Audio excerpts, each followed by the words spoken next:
Hello बच्चों, आज हम क्लास 8 का घात और घातांक लेकर आए हैं, जिसमें हम आपको बेसिक कंसेप्ट देंगे।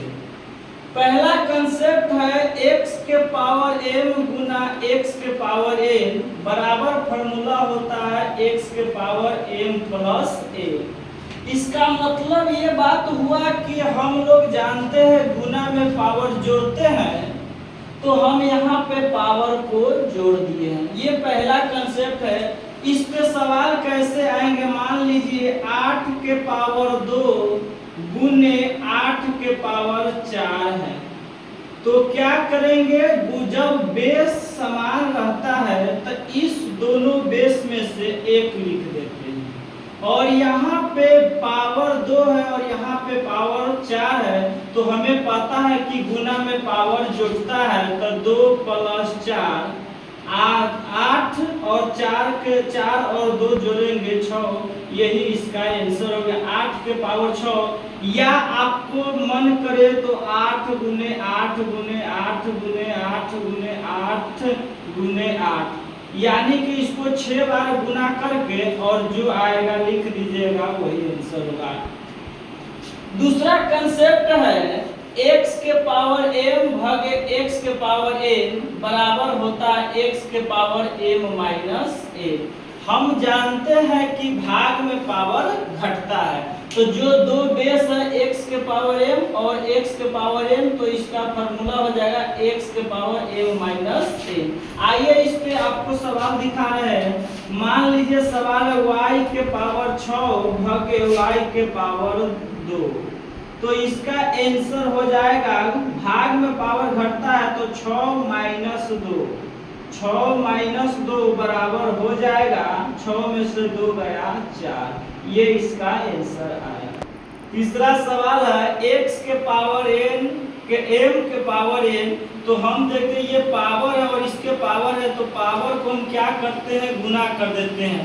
m में n से गुना करेंगे mn, यानी इस बीच में आप गुना के चिन्ह दे भी सकते हैं, नहीं भी दे सकते हैं। आइए इस पे हम सवाल आपको एक बना के दिखा रहे हैं। मान लीजिए 6 के पावर 2 के पावर 3 है, तो इसका आंसर 6 तो 6 ही रह जाएगा, और ये पावर है और ये पावर के पावर है, तो दोनों को हम गुना कर देंगे, 2 या 6। इस सवाल का आंसर ये हो गया। सेम सवाल आगे है x के पावर m गुना y के पावर n। जब बेस अलग अलग रहे और पावर एक रहे, तो x और y जो बेस है वह लिखा जाएगा और इस पावर दोनों में से एक पावर लिखाएगा। इस पे आइए हम आपको सवाल दिखा रहे हैं। मान लीजिए रहे 2 के पावर 2 गुने 6 के पावर 4, तो इसमें क्या हो, यहाँ पे एक ही रहना चाहिए पावर, ये 2 है, तो क्या करेंगे, 6 और 2 को गुना कर देंगे 12, और इस दोनों पावर में से एक ही पावर लिखेंगे। यही इसका आंसर आ गया। अगला कंसेप्ट है x के पावर m भागे y के पावर a। हमें पता है जो भाग में रहता है बेस, उसको हम कहाँ भेजते हैं, गुना, सॉरी जो भाग में है उसको हम भेजेंगे नीचे, यानी कि x में y से भाग हो रहा है तो y जाएगा नीचे, और इस दोनों पावर में से एक ही पावर लिखाएगा m, तो हो जाएगा x बटे y के पावर m। आइए इस पर एग्जाम्पल आपको दे रहे हैं। 10 के पावर 2 भागे 5 के पावर 2, तो इसका आंसर हो जाएगा 10 बटे 5 के पावर 2। इसको कट कर देंगे, 5 दूनी 10, ये आ गया 2 के पावर 2, यानी कि 2 गुने 2 बराबर 4। इसका आंसर ये हुआ। आइए यहाँ पे निगेटिव पावर है, 1 के पावर माइनस n है। जब इस पावर को हम नीचे ले जाते हैं तो यहाँ सबसे पहले कुछ नहीं है तो बटा में 1 है, कुछ नहीं है तो बटा में क्या है, 1 है। तो इसको जब पलटेंगे पावर को तो ये नीचे जाएगा, तो ये हो जाएगा, ये जाएगा ऊपर, और ये माइनस वाले पावर जब नीचे जाता है तो हो जाता है प्लस। आइए इस पे एग्जाम्पल आपको दे रहे हैं।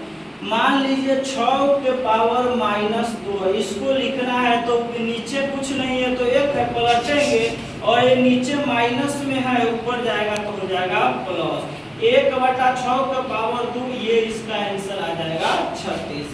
फिर तीसरा अंत वाला सवाल है 1 के पावर 0 बराबर 1। हम जानते हैं किसी भी संख्या के पावर 0 जो होता है वो 1 के बराबर होता है।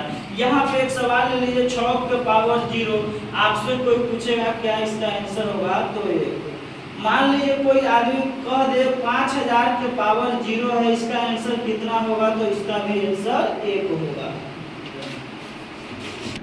चल मोबाइल वीडियो चालू।